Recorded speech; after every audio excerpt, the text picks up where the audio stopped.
Hello everyone and welcome to your guide to popular builds and Heroes of the Storm. My name is Saren Death and today we will be checking out Raynor's Auto Attack build.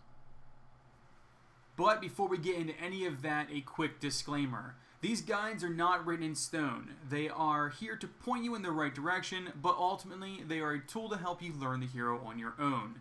I am not a pro player. Mistakes will be made and poor play will be seen. Why should you listen to me then? Well, that's a good question. I may not be the best player in the game. In fact, I'm pretty average. But I have an analytical mind, and as they always say, those who can't do, teach. Also, all art assets and game assets are owned by Blizzard Entertainment.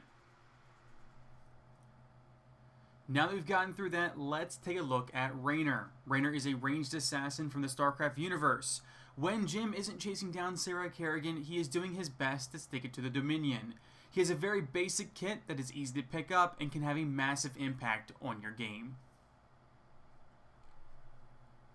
Before we get into his talent build, let's take a quick look at his skills. His trait is called Advanced Optics, and it plays very well into the Auto Attack build by making his Auto Attack range 20% longer than any other ranged hero, and it also grants him 10% more vision than other heroes.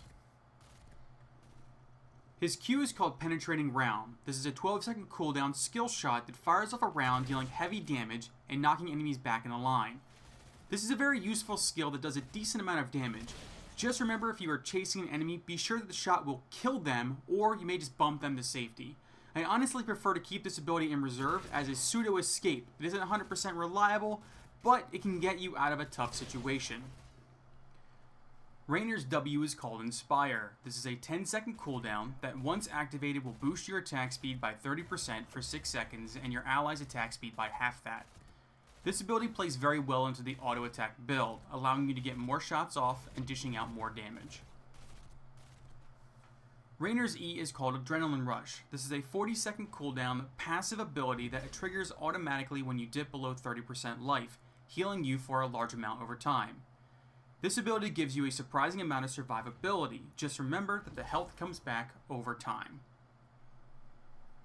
Now that we've covered his base abilities, let's take a quick look at his heroics. His first heroic is called Hyperion. This is a 100-second cooldown ability that calls down the Hyperion, which strafes across the battlefield, dealing light damage to up to 4 enemies in an area. If the Hyperion passes over structures, then it will occasionally fire its Yamato cannon at them, dealing massive damage. This is a very versatile heroic that can be used to help push structures, zone the enemy from objectives, or deal decent damage in a team fight. Raynor's second heroic is called Raynor's Raiders. This is an 80-second cooldown, targeted ability that calls down 2 Banshees that will focus a target, dealing damage to them and chasing them down. The Banshees can be retargeted by reactivating the ability.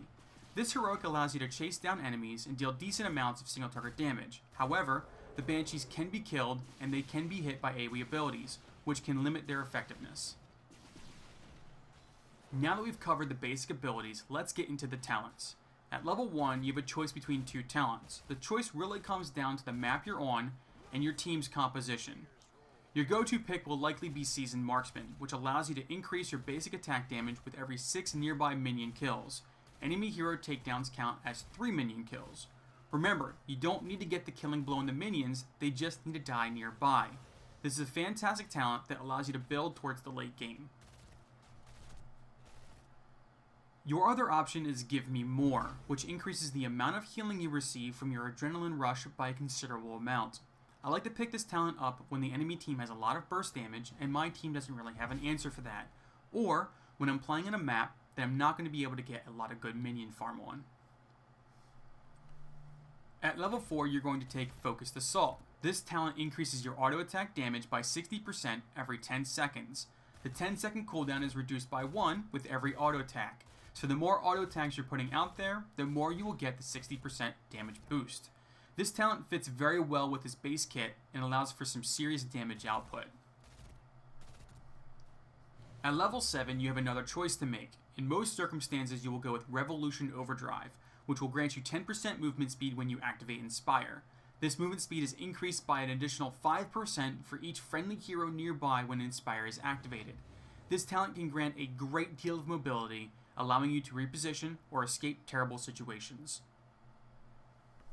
Your other option is to go with Fight or Flight. This talent makes it so that when your Adrenaline Rush is activated, it also grants resistance, reducing damage taken by 25% for 4 seconds. However, the biggest part of this talent is that it allows you to now manually activate Adrenaline Rush. This talent grants you a great deal of flexibility on when Adrenaline Rush activates. Now, you don't need to wait until your health is below 30% for it to activate. When it comes to heroics, Hyperion is going to be the best choice here. While Raynor's Raiders can really put the hurt on someone, the fact that they can be destroyed by AoE really diminishes their potential damage output. Hyperion, on the other hand, can be easy to dodge, but is also a very effective pushing tool. At level 13, you're going to take Giant Killer. This talent increases your basic attack damage against enemy heroes by 1.5% of their maximum health. While this doesn't grant that much damage against the squishy targets, it will absolutely chunk higher health heroes, like tanks. At level 16, you have a few options for talents. Your first option is to go with Bullseye. This talent allows you to stun the first enemy you hit with Penetrating Round. In the current meta, stacking stuns is extremely powerful, but beyond that, this will give you more utility. Another option is Berserk. This is a 60-second cooldown that increases your attack speed by 40% and your movement speed by 10% for 4 seconds. This talent is a flat-out damage boost. When you need more rounds downrange, pick up this talent. Your last option is Executioner. This talent increases your damage against slowed, rooted, or stunned targets by 40%. This talent is a great pick if you have a lot of CC on your team, allowing you to do a considerable amount of damage. Just remember that you will more than likely need to rely on your team to slow, root, or stun the enemy. At level 20, you're going to pick up Nexus Frenzy. This talent further increases your already considerably long range by an additional 20% and increases your attack speed by 20%. This talent is just a natural progression for this build. It allows you to put out more damage from a safer distance and really brings the spec together. A special note about this tier: Raynor does have access to Bolt of the Storm, and while it isn't listed here, it can be considered as a potential choice, but you will likely not need it unless the enemy team has a dive-heavy comp due to your extreme range. Raynor's Auto Attack build is easy to use and has a lot to offer. You can be a bully in the lane, has good self-sustain, very strong single target sustained damage, and you're able to zone or push with Hyperion. That said, it has no real escape and is highly susceptible to blinds. Now that we've gone over all of that, let's go over some quick tips for this build. Use your superior range and self-healing to bully in and outside of the lane. People will always underestimate how much base healing your Adrenaline Rush will provide you. Just remember the health regen comes over time, so enemies can still burst you down. If the enemy is playing extremely aggressively, then keep an eye on the minimap and keep that Penetrating Round in the chamber ready to knock back would-be gankers.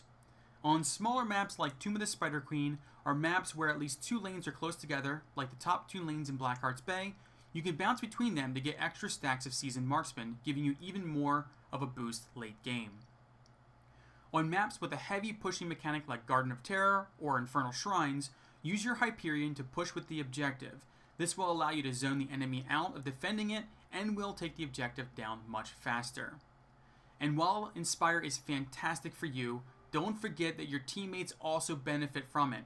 Granting the attack speed bonus to your team can mean the difference in a fight. Thank you so much for watching. I hope that you found this guide helpful. If you have any variations or tips for this build, feel free to share them in the comments below. Thanks again for watching, and until next time, I will catch you all later.